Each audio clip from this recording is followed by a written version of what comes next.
Today we will talk about onboarding 100 million users by connecting Indonesia's retail, government, and enterprise sectors to blockchain. Will it be sort of like an Inception level dream in a dream scenario? So you'll have Mandala Chain, that's a power chain of Polkadot, and then you'll have all these other power chains. Yeah, exactly. They work kind of like subnets of Mandala. And we've got an Indonesian word which we use.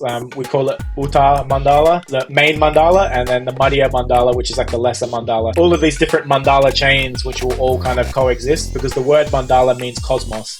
And so we know the Cosmos ecosystem is like that internet of blockchains, the same way that Polkadot works. And I guess the Mandala network will be very similar, where there'll be a network of chains which will all talk to each other.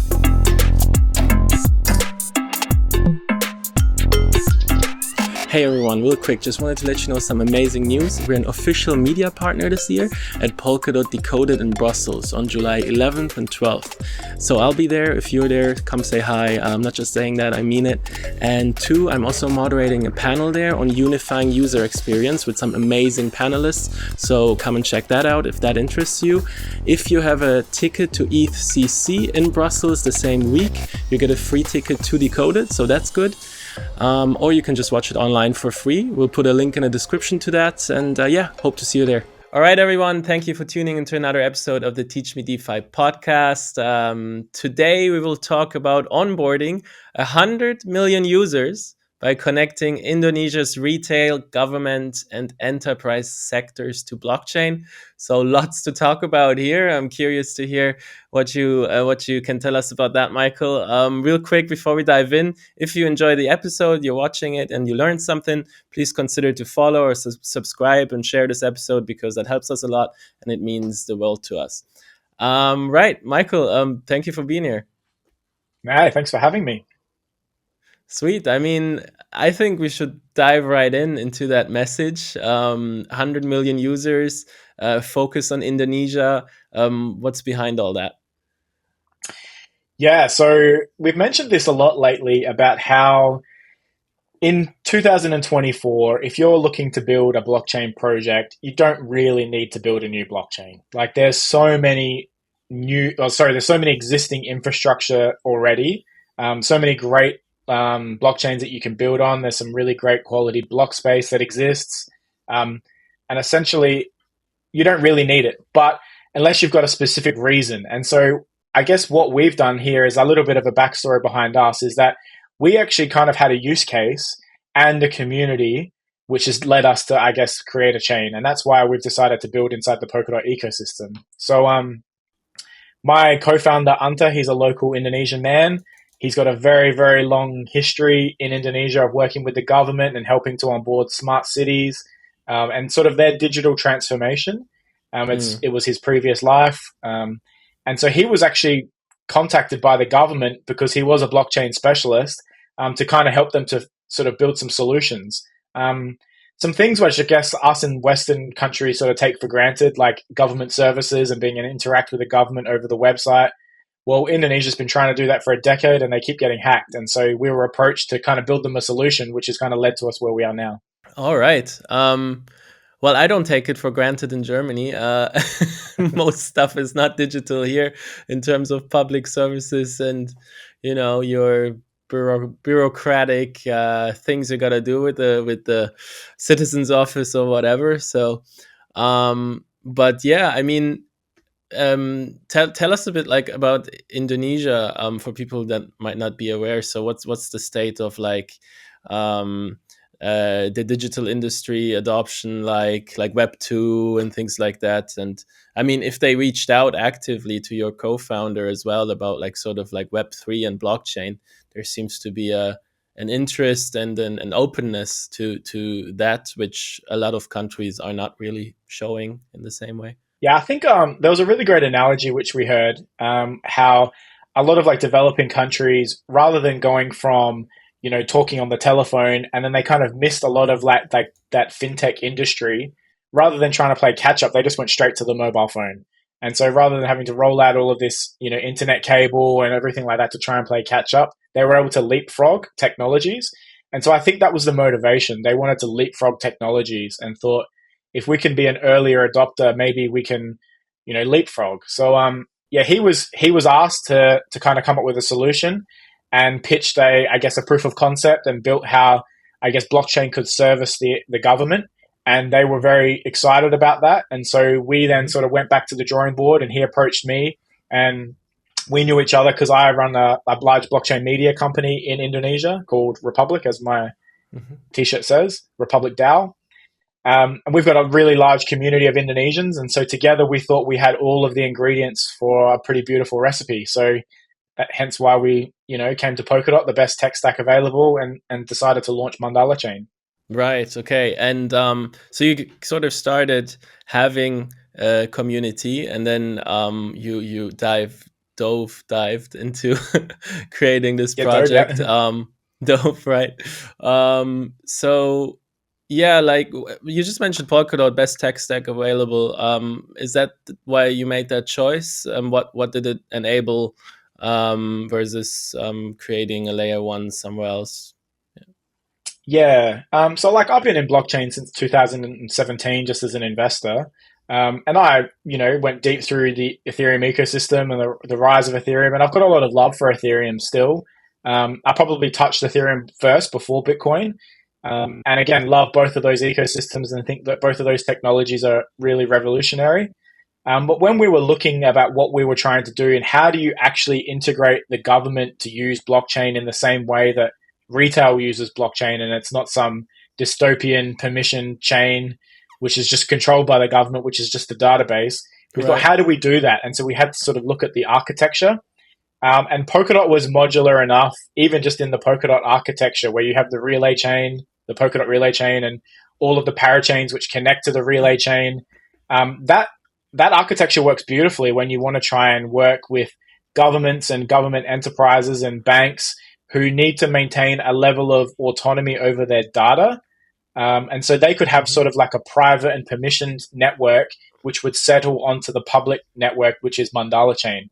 And so this is the architecture that we have. So we've copied the Polkadot architecture where Mandala Chain works like the Polkadot relay chain, and we will have these various different tech solutions which will be offered to different government departments and different enterprises where they can kind of control a little bit of their data or control their company secrets if they need to, but they will settle transactions on a public chain where everyone will interact and people can access those services on the public Mandala chain, which is permissionless and open, is not controlled by anybody. It's controlled by token holders, and is like that free form of blockchain which we all want to see. So that's how we think that we've been able to merge the two together. Hey there, just a quick message. If you're watching this and you're enjoying it, please make sure to tell a friend that might also like it, because we don't run any ads on this podcast and that helps us out a lot to keep doing this. Thank you.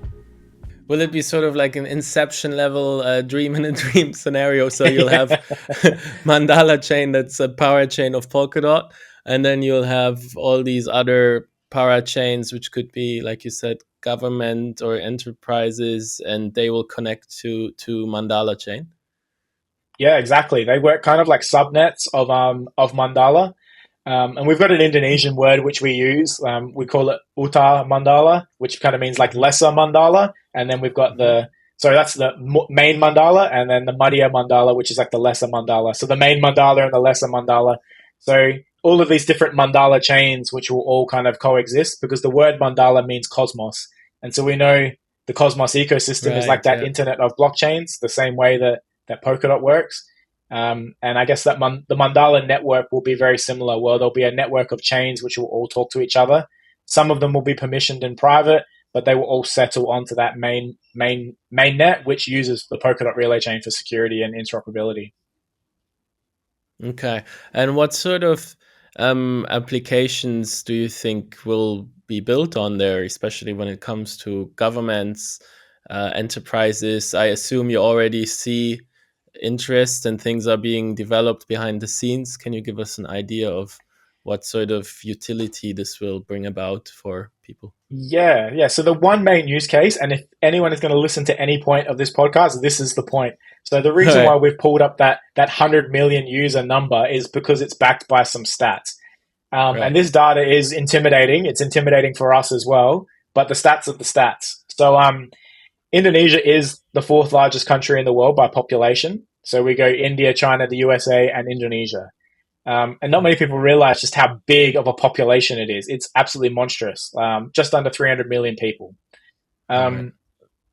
And their main way of of engaging with the internet and the government, they own the domain .id. So it stands for Indonesia. So just like some countries might have .uk or .au in Australia, where I'm originally from, Indonesia owns .id. And they know that no one is using it for .Indonesia. They know that everyone is using it for .identity. That's just like Coinbase.id, that's what everybody's using it for. So they thought, well, let's lean into this. Let's create an ID standard that anyone can create a .id domain, and that can be a Web3 asset, kind of like the Ethereum name service. So currently right now, there's 100 million Indonesians that engage with some form of website that's a government service that ends in .id. Now, once Mandala Chain launches, those citizens or customers are going to be prompted to say, would you like to create your .id identity, your digital identity?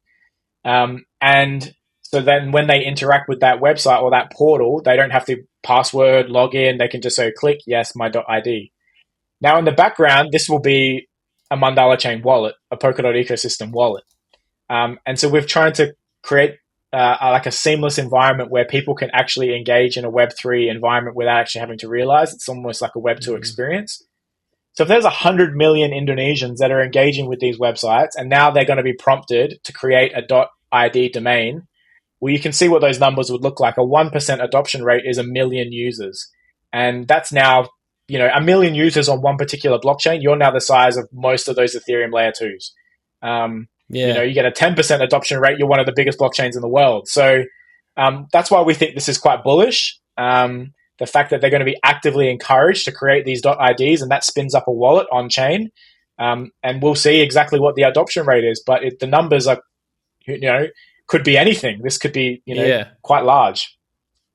Right. I mean, bringing in 1 million users is already huge for all of Web3. I mean, because like you said, fine, you have wallet addresses, but you don't know how many people are behind that, right? Loads of bots and all that. So, in terms of the ID scenario you're talking about, just wondering, will that then be for sure if you have one wallet generated that is one person behind it, or is it still possible that there could be it'll be one person. If they need to say interact with a government website, that .id address, so if that's michael.id and I'm creating it with the purpose of engaging with a government service, it's going to have some sort of KYC credential behind it. And we've even talked to Kilt, which is another Polkadot project, about how we can marry that together and help with that KYC process. So it depends on what the .id domain is being used for. If it's to interact with a bank or a government or a local council or whatever it might be, it's going to have some sort of KYC component behind it. But we imagine that there'll be all sorts of different businesses that can be built on top of this standard. So it could be, your exchange might say, we now accept .id KYC services. And so they might have a list of criteria which they allow. You might have to have certain credentials in your .id that allows you to KYC in one click, which we know how easy how great that would be to be able to KYC for exchanges or banks in just click, or, to sign up for a mobile phone plan, click, here's my .id. So it's about trying to remove those friction points. And the fact that the first use case and the main driver is the Indonesian government, because they do own this .id domain system, we think is bullish for the ecosystem. That they will be actively prompting citizens of their country that engage with their websites to spin up one of these. Yeah, and it could be a great showcase if it makes things really easier, like a global showcase. If it makes things easier for people, you hold your credentials, like you said, in your own wallet, and you can one click verify your identity to any services. That is way easier than always filling things out and from scratch. I mean, that's a pain. Yeah. And obviously, we're not Indonesia chain only, and this won't be just an Indonesian only service. We're already talking to a couple of other governments from the Asia Pacific region about using the solution as well. So the news has got out there quite quickly. And we hope that this is kind of like a good sandbox pilot project where we can actually sort of use this as a test case for other countries and other governments to try and implement a similar solution. Right. And will this like be this sort of standard around decentralized identity? Like, is that like because you mentioned Kilt and we had them on the show, and there's I think also a joint standard that was established around decentralized identities, and they're obviously very deep into that sort of thing. Are you creating something from scratch? Are you gonna collaborate with them, or what does it look No, like? no, we're already deep in talks with Kilt about collaboration. They were the first people that we contacted when we realized what we had here. And we kind of, like I said before, like a Lego block, like we could Lego block like the .id with the Kilt identity standard as well, and to make it as interoperable as possible, because you could almost think about like the .id like a wallet where you could have your Kilt credential attached to it, which has a whole bunch of KYC options. You could have other wallets of other ecosystems which attach into it, different crypto assets, a driver's license, the deed to your house. Who knows where we go down the road? But real world assets are like a big sort of area that we've looked at from Mandala Chain, and we've got a couple of real world asset type projects that have come to us to sort of build, to deploy, both a real estate one and a sort of a tokenized gold type sort of play. So a lot of these things will always require some sort of touch point with normal society that's not on chain. And so as trustless as we can make that, we think that that's really bullish. And that I guess that fulfills that mission of what we're trying to help blockchain to become. The ability for people to be able to interact, control their own data, control their own information, but to be able to have full access to services wherever they need them in a really easy way that doesn't require you to, remember millions of different seed phrases or whatever it might be, as simple as possible. And we think that the idea of onboarding new users, not people who are already in Web3 and we're just trying to fight over existing users by having the new shiny item, but actually really trying to onboard large numbers of non-blockchain users into this ecosystem, the new version of the internet. We think that this is a real possibility. And we can probably talk about it in a minute, but we've already got several other use cases where people will build like those Lego bricks on top of the .id standard that Mandala Chain will introduce, to be able to have all sorts of other services, which we'll try and bring people into the Web3 ecosystem with. Right. And can you share a bit about that, like some examples? Yeah, sure. So the main one that we've got going right now is a network of banks, which is the obvious play that they're going to be sort of shoveling transactions on chain, and allowing people to interact with it with their .id. We have a pilot project, which is about 40,000 customers right now, which are testing that out. And as the chain goes live, they will be able to interact using their .id domain on Mandala Chain.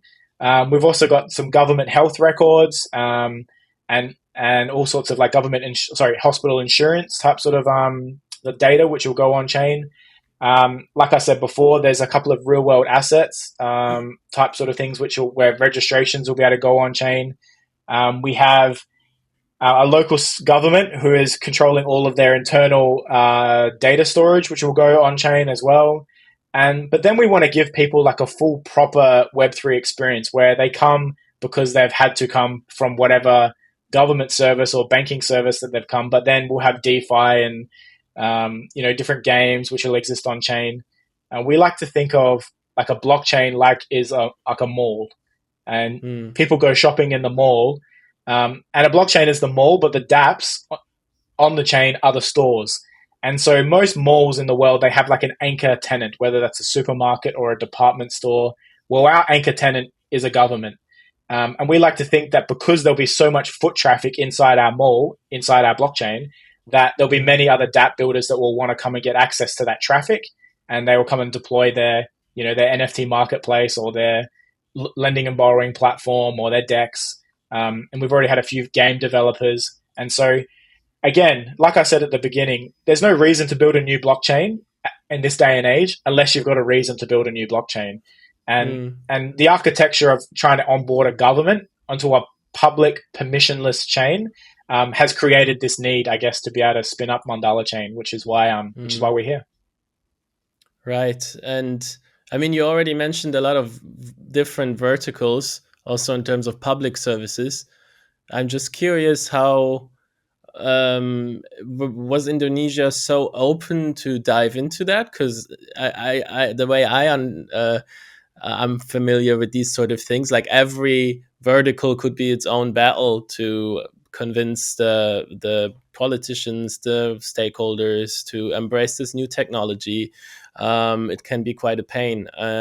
How deep did this collaboration, or is this collaboration running, that you can tackle all these things and have the support by the government and institutions?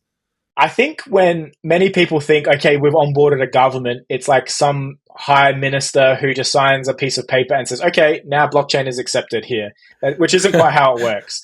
Waves a It almost magic works. wand or something. Yes, yes. Yeah, like some three-letter agency says, "Okay, you're now good to go." No, it's not Yeah, quite how adoption works. And so what we've found is that governments are very fragmented yeah. organizations, and there's different departments and different local and federal or national governments. And so what we were able to do is we were able to get support from local government first, including one particular city, and they were very Mhm. interested. And then they then tell like another department, and then we onboard them, and then they were able to tell another department, we're able to onboard All them. right. And so nationally, it's not like it was just decreed, okay, now this is the solution for everybody, adopt it immediately.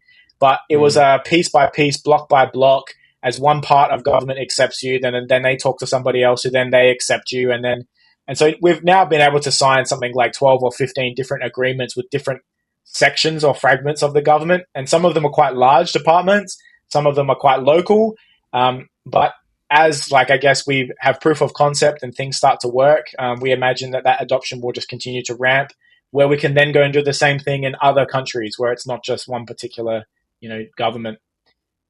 So yeah, it's a piece by piece, block by block, brick by brick sort of infiltration. It's not just a one day, one meeting, and then all of a sudden you're good to go. Yeah, right, right. It's similar to how startups grow sometimes, right? They start in a niche, or Facebook starts at one university and then shows that it works, builds it out to the next ones, and eventually scales it up. Right. But it sounds like that could be quite intense in terms of business development and things like that, that you guys had to tackle. We're really lucky. We've had a few, I guess, wins along the way where we had like a first initial use case. And then as we were presenting that initial use case, the department that looks after the digification of the country was in the room when we were presenting. And then they then said, oh, this is a solution that we want. And then they effectively became like a BD arm for us to talk to other government departments. The country itself has a law in place where they need to be trying to digitize their whole back end of their government operations. And so we were quite lucky that we were able to get some support from different levels of the government who started promoting us internally. And so as we were able to get on certain departments and certain cities on board and certain provinces on board, then yeah, it was able to sort of snowball, and it's still snowballing now. Like every single day we're in more conversations about more particular proof of concepts, about more use cases. And so yeah, we're trying to grow as quickly but as sustainably as we can, so we can try and tackle all of the different use cases and needs that we do have. Right. And do you think a driving force there was also like a pressing need to digitize? What I could hear a bit from what you were saying, and there were some hacks and things like that. I'm just thinking about making Yeah. that comparison to other countries that aren't maybe embracing Web3 as quickly, and how fast it seems to be going in Indonesia. Yeah, I think technology is always adopted out of a need. Hmm. And so ultimately it's meant to make our life better. And so for many countries that have like really robust governments with low levels of corruption and like good levels of like cooperation between different sections of the government, these are the incumbents who are probably less likely to want to change. They don't need to change because what they've got is already working. It's a system in place. But for a developing economy or a developing country or an emerging market, like you see in large patches of Southeast Asia or Latin America and parts of Africa and the Middle East, these are emerging markets who are playing catch up in some regard, but have huge upside because they are the ones who are up and coming, and so there's lots of growth space, and so they're more Yeah, likely to try new solutions. Um, you're not trying to fight an uphill battle to say, well, it's not broken, we don't need to fix it, but it is broken, right. and they do want to fix it, and so they're Yeah. more open minded to implementation. Right. These countries cannot miss on this next technological wave, right? I think a similar case is Japan, that has missed out on Web2 largely, is fighting a lot of economic battles. And I believe A Star, another project in the Polkadot ecosystem, positioned itself well there as well and has got the support by the government, I believe, to bring a lot of things on chain. They were actually a huge motivator for us. We followed their project really closely and saw what they had done. We thought the idea of like being a sort of a country specific chain launching might be a huge issue, but we see with A Star now, like they have a strong user base out of Japan, but they're a global project, and so they got this Mm, really strong base to start with, which helped them to be able to launch the project. And so they were a huge motivator for us. We mm. actually met Sota, the founder. Um, met him very briefly and shared a few words with him about what we're trying to do, and he was very encouraging. He came actually to Indonesia and spoke last year. Right. And so, yeah, they were a huge motivator, and we actually initially in the early days sort of modeled what we were trying to do off of what A Star was already able to do in Japan. Right.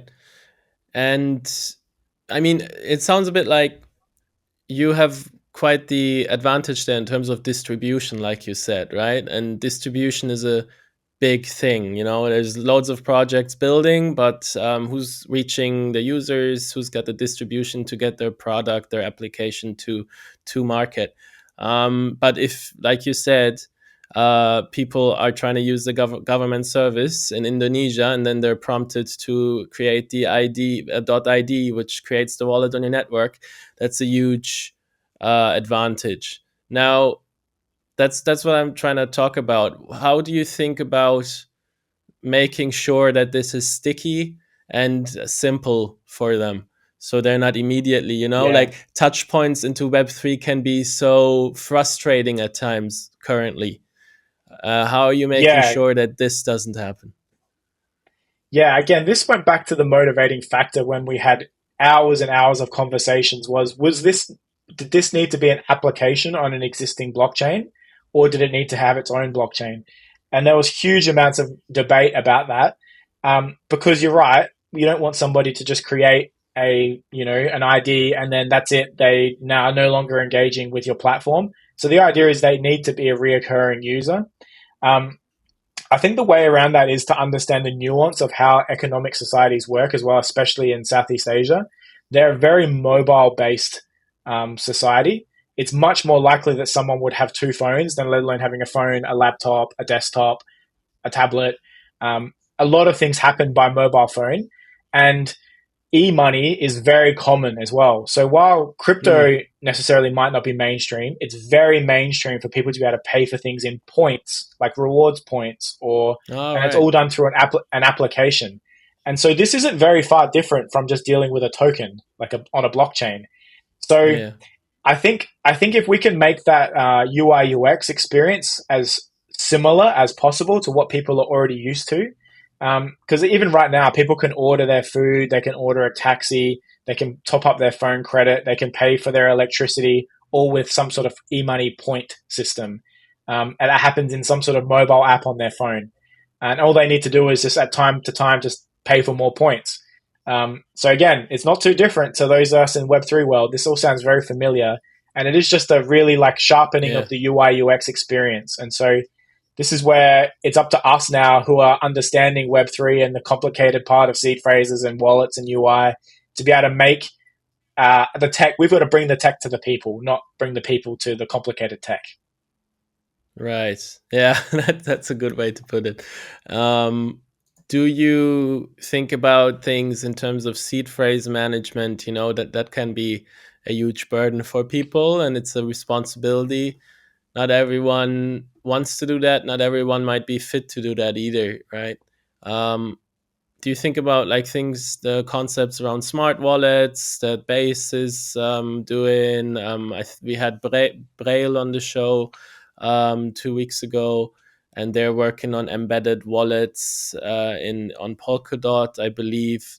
which like basically it generates a wallet in the back end. Sort of, you can basically access your wallet with your Face ID then or whatever. It might be a trade-off in terms of security, but you need to navigate that spectrum to make user experience more seamless. So yeah, what do you think about that? Yeah, I think all of this stuff is really essential, and it's the type of direction that we should all be encouraging and supporting as much as we can.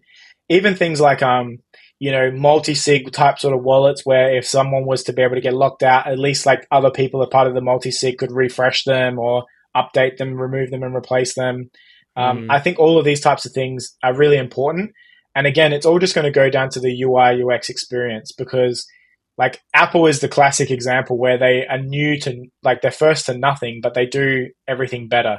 Like they were not the first to the like MP3 player, but they did it better with the iPod. They weren't first to the smartphone, but they did it better with the iPhone. So I don't think it's about reinventing new technologies to onboard people, but it's about making what we've got better. And so that the underlying tech stack, like I'm not a developer, I don't know how to build the internet, but I know how to use the internet. And I think this is the same thing with Web3. Like I don't know, I don't need to know how to build Web3, but I need to know how to use Web3 in a way which is very simple, that I could onboard, all of my family members who have never, interacted with a web wallet or a Web3 wallet before. So again, this is just all about execution. It's those that have already been starting to build in the space and understand the space, being able to create products which are usable for people that have never used Web3 before. Are you focusing on mobile then? Because also with Web3 and crypto, it tends to be still more desktop browser focused, or you tend to have more features there. Sometimes it's not really accessible through mobile, a certain decentralized application or whatever. Are you reversing that? Are you focusing on mobile? Yeah, we are. We're going to be very mobile focused. Even the guys from Kilt did a really great job with this, where they had their wallet solution, but they made it so that anyone could reskin it and be able to build on top of it to change the UI UX. And so again, we'll have a very similar sort of setup to this, where we will create our own mobile application. But the idea is that developers and businesses even can use their own UI, their own interface to be able to engage with the tech.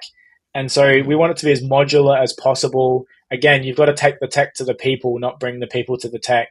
And we've seen this as well, and I know it's been a struggle and an ongoing conversation inside Polkadot, is like, why isn't everybody using Polkadot? It's the best tech. Well, It is, but it's very complicated. So it's not necessarily the best tech wins all the time either. Sometimes it's the best packaged tech wins. So that's on us as people inside these ecosystems to be able to understand this and be humble enough to realize that we need to improve some of our systems and our technologies to be able to make them more usable, if we really do want the adoption that we're all sort of craving. So true. And where are you at right now in this journey? What milestones have you achieved? And what's next? When will there be a launch? Yeah, things like that. Yeah, so obviously we've got a huge amounts of agreements in place. From a technology viewpoint, we have built our tech. We have won a parachain slot. So we do have a chain which is producing blocks on the Polkadot relay chain. As far as mainnet going live to the public and sort of a TGE, we're probably looking like late Q3, early Q4 of this year. We do have like a Polymech round running right now over on Polymech, which is a sort of a crowdfunding platform inside the Polkadot ecosystem. So for those that are wanting to get involved and come and support what we're doing, there is an opportunity there to come in very early and inside that Polymech crowdfunding round. But we do hope that the chain itself will go fully like public, and our TGE event happens sort of very soon, late Q3, early Q4. So it's all starting to happen. And if anyone wants to come and get really involved, Polkadot is the title sponsor of CoinFest Asia, which is the main Southeast Asian blockchain conference, which is in August.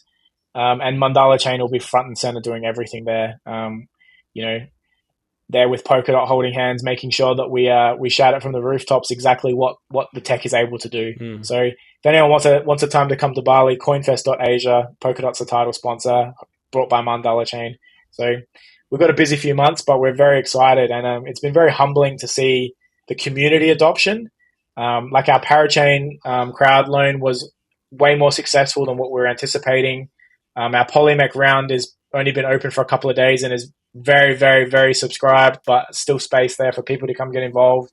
Much more than we were anticipating. And so, yeah, we've been very humbled by community sentiment, but I think it's just because I'm hoping that people can see how much of a potential upside this is for not just Web3, not just for Polkadot, but for blockchain in general. Mm. And at what stage will you start doing the deploying those services like the .id wallet with the government, and perhaps then also those subnets? Yeah. Yeah. Yeah, it's an ongoing process. So a lot of these subnets have already been created. They're already existing in private environments. So there's already tech built. The .id system has already been built.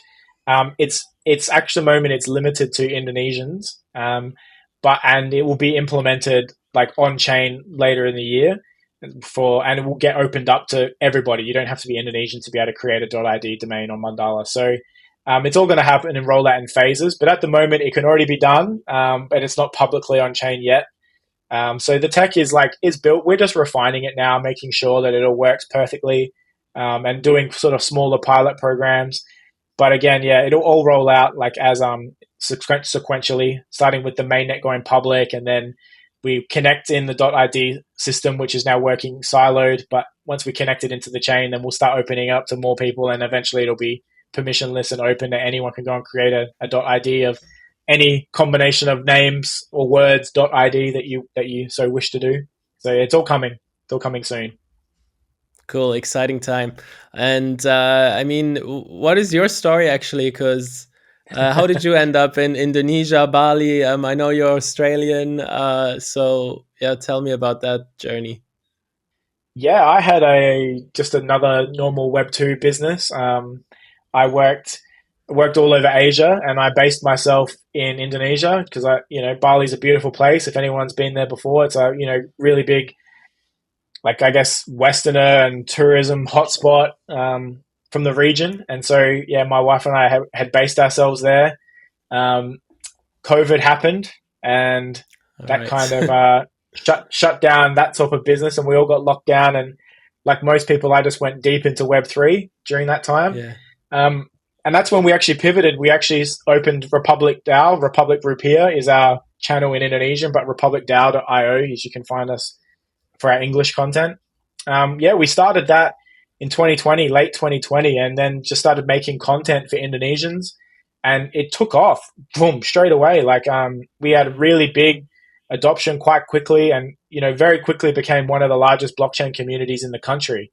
And so I ended up full-time Web3, and then from there it's just been building on building on building and meeting more people. And eventually my co-founder at Mandala, we got connected and then shared everything that we both had been doing, and realized that we had a very similar vision of mass adoption within the country and more broadly.